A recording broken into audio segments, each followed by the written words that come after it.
ओम शांति। 24 दिसंबर 2023 अव्यक्त बापदादा के महावाक्य। ओरिजिनल डेट 3 अप्रैल 1997। पुराने संस्कारों को खत्म कर अपने निजी संस्कार धारण करने वाले एवर रेडी बनो। आज बाप दादा अपने चारों ओर से विश्व के बाप के लव में लवलीन और लकी बच्चों को देख रहे हैं।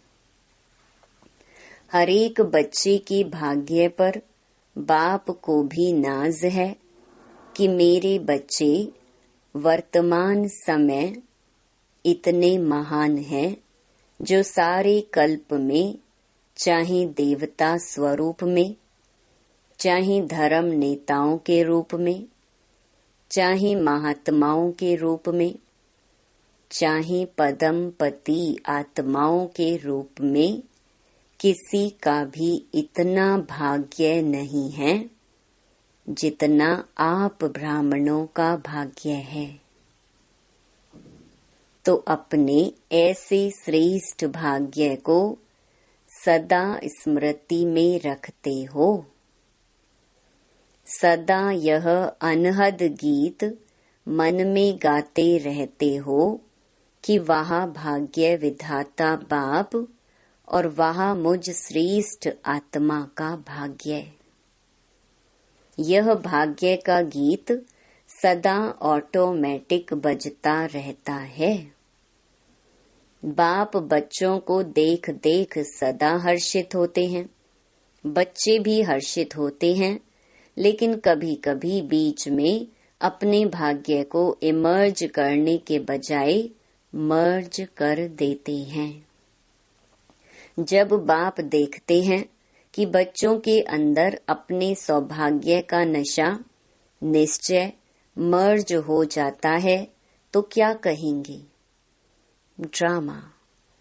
लेकिन बाप दादा सभी बच्चों को सदा ही भाग्य के स्मृति स्वरूप देखने चाहते हैं। आप भी सभी चाहते यही हैं, लेकिन शब्द बीच में आ जाता है। किसी से भी पूछो तो सब बच्चे यही लक्ष्य रख करके चल रहे हैं कि मुझे बाप समान बनना ही है। लक्ष्य बहुत अच्छा है। जब लक्ष्य श्रेष्ठ है, बहुत अच्छा है, फिर कभी इमर्ज रूप, कभी मर्ज रूप क्यों? कारण क्या? बाप दादा से इतने अच्छे अच्छे वायदे भी करते हैं, रूह रिहान भी करते हैं, फिर भी लक्ष्य और लक्षण में अंतर क्यों? तो बाप दादा ने रिजल्ट में देखा कि कारण क्या है। वैसे तो आप सब जानते हैं, नई बात नहीं है, फिर भी बाप दादा रिवाइज कराते हैं।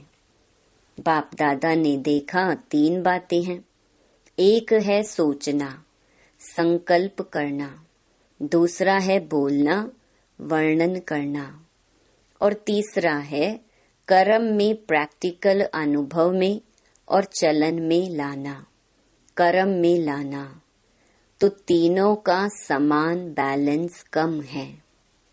जब बैलेंस होता है तो निश्चय और नशा इमर्ज होता है, और जब बैलेंस कम है तो निश्चय और नशा मर्ज हो जाता है।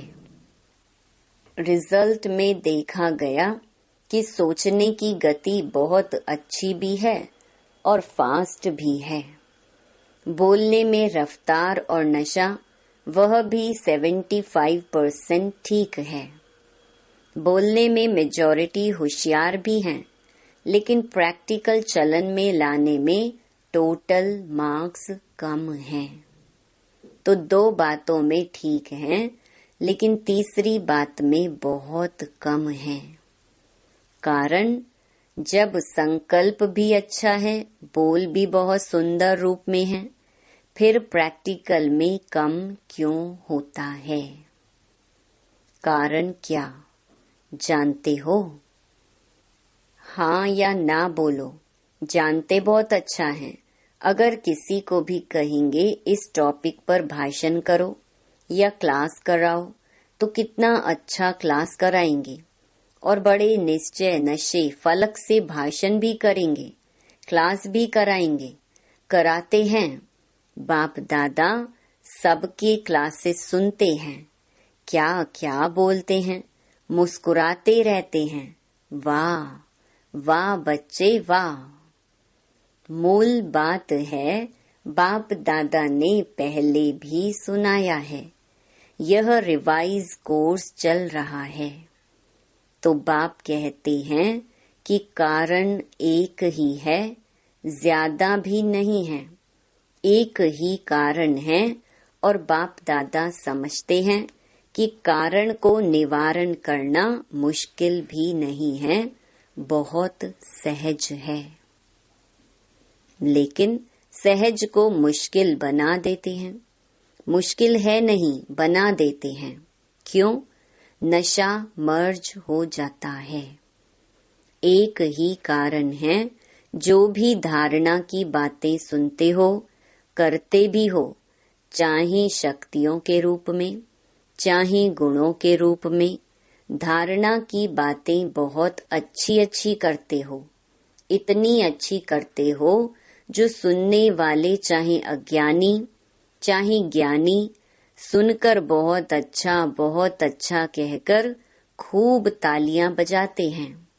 बहुत अच्छा कहा। लेकिन कितने बार लेकिन आया? यह लेकिन ही विघ्न डाल देता है। लेकिन शब्द समाप्त होना अर्थात बाप समान समीप आना और बाप के समीप आना अर्थात समय को समीप लाना। लेकिन अभी तक लेकिन शब्द कहना पड़ता है। बाप को अच्छा नहीं लगता, लेकिन कहना ही पड़ता है। तो कारण क्या? जो भी कहते हो धारण भी करते हो, धारणा के रूप से धारण करते हो, और वह धारणा किसकी थोड़ा समय, किसकी ज्यादा समय भी चलती है। लेकिन धारणा प्रैक्टिकल में सदा बढ़ती चले, उसके लिए यही मुख्य बात है कि जैसे द्वापर से लेकर अंतिम जन्म तक जो भी अवगुण व कमजोरियां हैं, उसकी धारणा संस्कार रूप में बन गई है और संस्कार बनने के कारण मेहनत नहीं करना पड़ता। छोड़ना भी चाहते हैं, अच्छा नहीं लगता है, फिर भी कहते हैं क्या करें, मेरा संस्कार ऐसा है। आप बुरा नहीं मानना, मेरा संस्कार ऐसा है। संस्कार बना कैसे? बनाया तभी तो बनाना। तो जब द्वापर से यह उल्टे संस्कार बन गए, जिससे आप समय पर मजबूर भी होते हो, फिर भी कहते हो क्या करें, संस्कार हैं।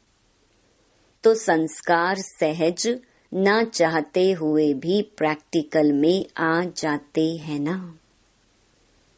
किसी को क्रोध आ जाता है, थोड़े समय के बाद कहते हैं आप बुरा नहीं मानना, मेरा संस्कार है। क्रोध को संस्कार बनाया, अवगुण को संस्कार बनाया, और गुणों को संस्कार क्यों नहीं बनाया है? जैसे क्रोध अज्ञान की शक्ति है और ज्ञान की शक्ति शांति है, सहन शक्ति है। तो अज्ञान की शक्ति क्रोध को बहुत अच्छी तरह से संस्कार बना लिया है और यूज भी करते रहते हो, फिर माफी भी लेते रहते हो। माफ कर देना आगे से नहीं होगा और आगे और ज्यादा होता है। कारण क्योंकि संस्कार बना दिया है। तो बाप दादा एक ही बात बच्चों को बार बार सुनाते हैं कि अभी हर गुण को, हर ज्ञान की बात को संस्कार रूप में बनाओ। ब्राह्मण आत्माओं के निजी संस्कार कौन से हैं? क्रोध या सहन शक्ति? कौन सा है? सहन शक्ति शांति की शक्ति यह है ना।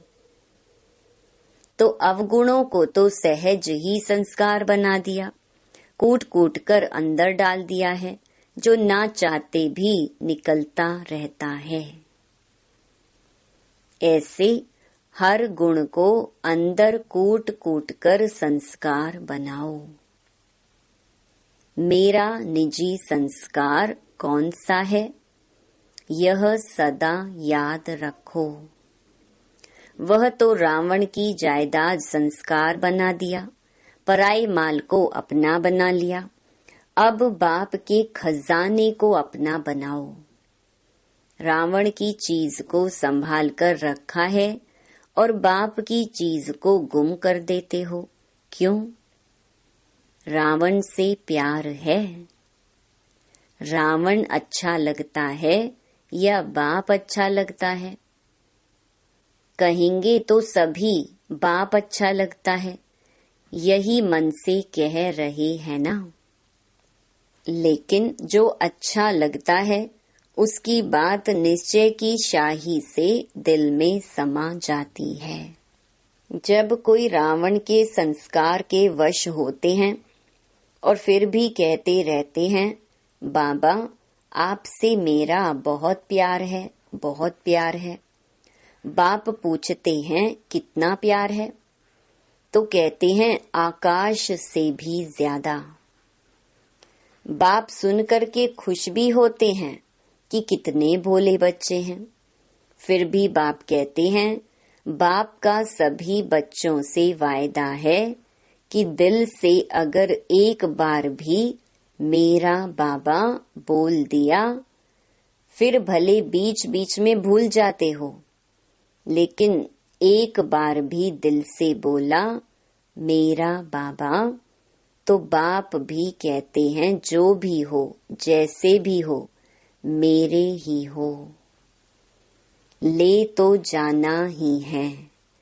सिर्फ बाप चाहते हैं कि बाराती बनकर नहीं चलना, सजनी बनकर चलना। सुनकर के तो सभी बहुत खुश हो रहे हैं, अपने ऊपर हंसी भी आ रही है। अभी सुनने के समय अपने ऊपर हंसते हो ना, अपने ऊपर हंसी आती है और जब जोश करते हो तब लाल पीले हो जाते हो। लेकिन बाप ने रिजल्ट में देखा कि बच्चों में एक विशेषता बहुत अच्छी है। कौन सी? पवित्रता में रहना। इसके लिए कितना भी सहन करना पड़ा है, कितना भी अपोजिशन करने वाले सामने आए हैं, लेकिन इस बात में 75% अच्छे हैं। कोई कोई घसिया गपोड़ा भी लगाते हैं, लेकिन फिर भी 75% ने इस बात में पास होकर दिखलाया है। अब उसके बाद दूसरा सब्जेक्ट कौन सा आता है? क्रोध। देह भान तो टोटल है ही, लेकिन देखा गया है कि क्रोध की सब्जेक्ट में बहुत कम पास हैं। ऐसे समझते हैं कि शायद क्रोध कोई विकार नहीं है, यह शस्त्र है, विकार नहीं है। लेकिन क्रोध ज्ञानी तो आत्मा के लिए महाशत्रु है, क्योंकि क्रोध अनेक आत्माओं के संबंध संपर्क में आने से प्रसिद्ध हो जाता है और क्रोध को देख करके बाप के नाम की बहुत ग्लानि होती है। कहने वाले यही कहते हैं, देख लिया ज्ञानी तो आत्मा बच्चों को।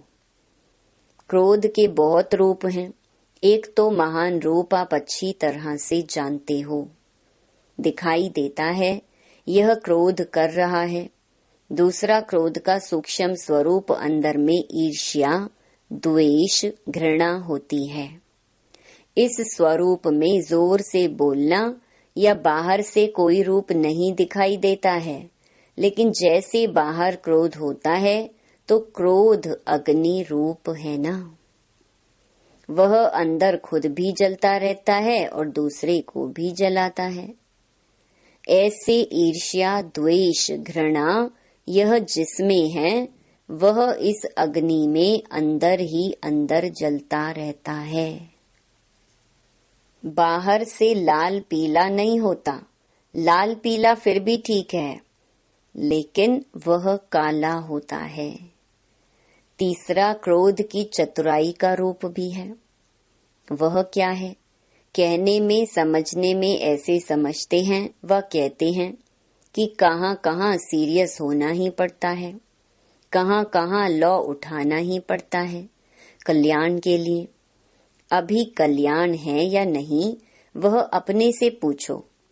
बाप दादा ने किसी को भी अपने हाथ में लॉ माना कानून उठाने की छुट्टी नहीं दी है।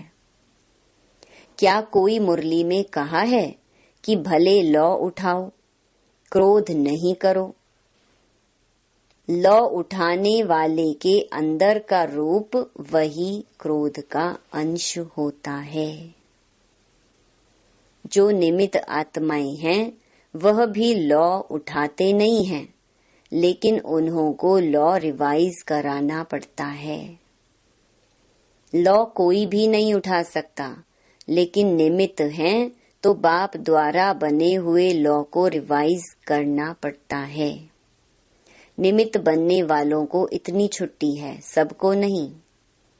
आज बाप दादा थोड़ा ऑफिशियल शिक्षा दे रहे हैं, प्यार से उठाना, क्योंकि बाप दादा बच्चों के लिखे हुए किए हुए वायदे देखकर सुनकर मुस्कुराते रहते हैं।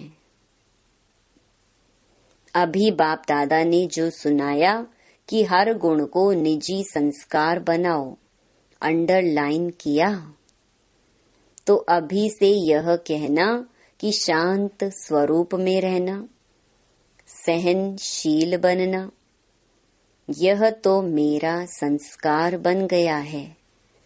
फिर बाप दादा जब मिलन मनाने आए तो इसे अपना निजी संस्कार बनाकर बाप दादा के आगे इन 5-6 मास में दिखाना। इसलिए आज रिजल्ट सुना रहे हैं। क्रोध की रिपोर्ट बहुत आती है। छोटा बड़ा भिन्न भिन्न रूप से क्रोध करते हैं। अभी बाप दादा ज्यादा नहीं खोलते हैं, लेकिन कहानियां बहुत मजे की हैं। इसलिए आज से क्रोध को क्या करेंगे? विदाई देंगे। सभी ने ताली बजाई। देखो, ताली बजाना बहुत सहज है, लेकिन क्रोध की ताली नहीं बजी। बाप दादा अभी यह बार बार सुनने नहीं चाहते हैं, फिर भी रहम पड़ता है तो सुन लेते हैं। तो अब से यह नहीं कहना कि बाबा वायदा तो किया, लेकिन फिर आ गया, क्या करें? चाहते नहीं हैं, आ जाता है। आप ही माया को समझा दो, क्रोध को समझा दो, तो यह पुरुषार्थ भी बाप करे और प्रारब्ध बच्चे लेंगे। यह भी मेहनत बाप करे। तो ऐसा वायदा नहीं करना जो फिर 5 मास के बाद रिजल्ट देखें। भले आप बताओ नहीं बताओ, बाप के पास तो पहुंचती है। ऐसी रिजल्ट ना हो, क्या करें? हो जाता है। सरकमस्टेंस ऐसे आते हैं। बात बहुत बड़ी हो गई ना। बाप को भी समझाने की कोशिश करते हैं। बड़े होशियार हैं। कहते हैं बाबा छोटी मोटी बातें हम पार कर लेते हैं, यह बात ही बड़ी थी ना। अभी दोष किस पर रखा? बात पर। और बात क्या करती है? आई और गई। 5000 वर्ष के बाद फिर बात आएगी। तो 5000 वर्ष के बाद बात आनी है, उस पर दोष रख देते हैं। ऐसे नहीं करना। क्या करूं? यह संकल्प में भी नहीं लाना। बाप दादा क्रोध के लिए विशेष क्यों कह रहा है? क्योंकि अगर क्रोध को आपने विदाई दे दी तो इसमें लोभ, इच्छा सब आ जाता है। लोभ सिर्फ पैसे और खाने का नहीं होता है, भिन्न भिन्न प्रकार की, चाहे ज्ञान की चाहे अज्ञान की कोई भी इच्छा, यह भी लोभ है। तो क्रोध को खत्म करने से लोभ स्वतः खत्म होता जाएगा, अहंकार भी खत्म हो जाएगा। अभिमान आता है ना, मैं बड़ा, मैं समझदार, मैं जानता हूँ, यह क्या अपने को समझते हैं, तब क्रोध आता है। तो अभिमान और लोभ यह भी साथ साथ विदाई ले लेंगे। इसलिए बाप दादा विशेष लोभ के लिए ना कह करके क्रोध को अंडरलाइन करा रहा है। तो संस्कार बनाएंगे। अभी सब हाथ उठाओ और सबका फोटो निकालो। सबने हाथ उठाया।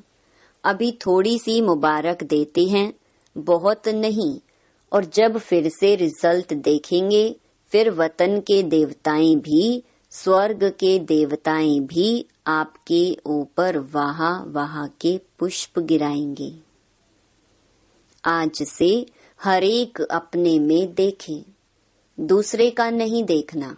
दूसरे की यह बातें देखने के लिए मन की आंख बंद करना। यह आंखें तो बंद कर नहीं सकते हो, लेकिन मन की आंख बंद करना, दूसरा करता है या तीसरा करता है, मुझे नहीं देखना है। बाप इतना भी फोर्स देकर कहते हैं कि अगर कोई विरला महारथी भी कोई ऐसी कमजोरी करे तो भी देखने के लिए और सुनने के लिए मन को अंतर्मुखी बनाना। हंसी की बात सुनाई। आज बाप दादा थोड़ा स्पष्ट सुना रहे हैं, बुरा तो नहीं लगता है। अच्छा, एक और भी स्पष्ट बात सुनाते हैं। बाप दादा ने देखा है कि मेजॉरिटी समय प्रति समय, सदा नहीं कभी कभी, महारथियों की विशेषता को कम देखते और कमजोरी को बहुत गहराई से देखते हैं और फॉलो करते हैं। एक दो से वर्णन भी करते हैं कि क्या है, सबको देख लिया है, महारथी भी करते हैं, हम तो हैं ही पीछे। अभी महारथी जब बदलेंगे ना तो हम बदल जाएंगे। लेकिन महारथियों की तपस्या, महारथियों के बहुत काल का पुरुषार्थ उन्हों को एडिशन मार्क्स दिलाकर भी पास विद ऑनर कर लेती है। आप सभी इंतजार में रहेंगे कि महारथी बदलेंगे तो हम बदलेंगे, तो धोखा खा लेंगे। इसीलिए मन को अंतर्मुखी बनाओ, समझा? यह भी बाप दादा बहुत सुनते हैं। देख लिया, देख लिया, हमारी भी तो आंखें हैं ना, हमारे भी तो कान है ना, हम भी बहुत सुनते हैं। लेकिन महारथियों से इस बात में रीस नहीं करना। अच्छाई की रेस करो, बुराई की रीस नहीं करो, नहीं तो धोखा खा लेंगे। बाप को तरस पड़ता है क्योंकि महारथियों का फाउंडेशन निश्चय अटूट अचल है। उसकी दुआएं एक्स्ट्रा महारथियों को मिलती हैं, इसीलिए कभी भी मन की आंख को इस बात के लिए नहीं खोलना, बंद रखो। सुनने के बजाय मन को अंतर्मुखी रखो, समझा? चारों ओर के सर्व बाप दादा के लवलीन आत्माएं, सर्व बाप के सेवाधारी आत्माएं, सर्व सहज पुरुषार्थ को अपनाने वाली श्रेष्ठ आत्माएं, सदा बाप समान बनने के लक्ष्य और लक्षण को समान बनाने वाली बाप के समीप आत्माओं को बाप दादा का बहुत बहुत याद, प्यार और नमस्ते। वरदान: सबको अमर ज्ञान दे अकाले मृत्यु के भय से छुड़ाने वाले शक्तिशाली सेवाधारी भव। दुनिया में आजकल अकाले मृत्यु का ही डर है। डर से खा भी रहे हैं, चल भी रहे हैं, सो भी रहे हैं। ऐसी आत्माओं को खुशी की बात सुनाकर भय से छुड़ाओ। उन्हें खुशखबरी सुनाओ कि हम आपको 21 जन्मों के लिए अकाले मृत्यु से बचा सकते हैं। हर आत्मा को अमर ज्ञान दे अमर बनाओ, जिससे वे जन्म जन्म के लिए अकाले मृत्यु से बच जाएं। ऐसे अपने शांति और सुख के वाइब्रेशन से लोगों को सुख चैन की अनुभूति कराने वाले शक्तिशाली सेवाधारी बनो। स्लोगन: याद और सेवा का बैलेंस रखने से ही सर्व की दुआएं मिलती हैं। ओम शांति।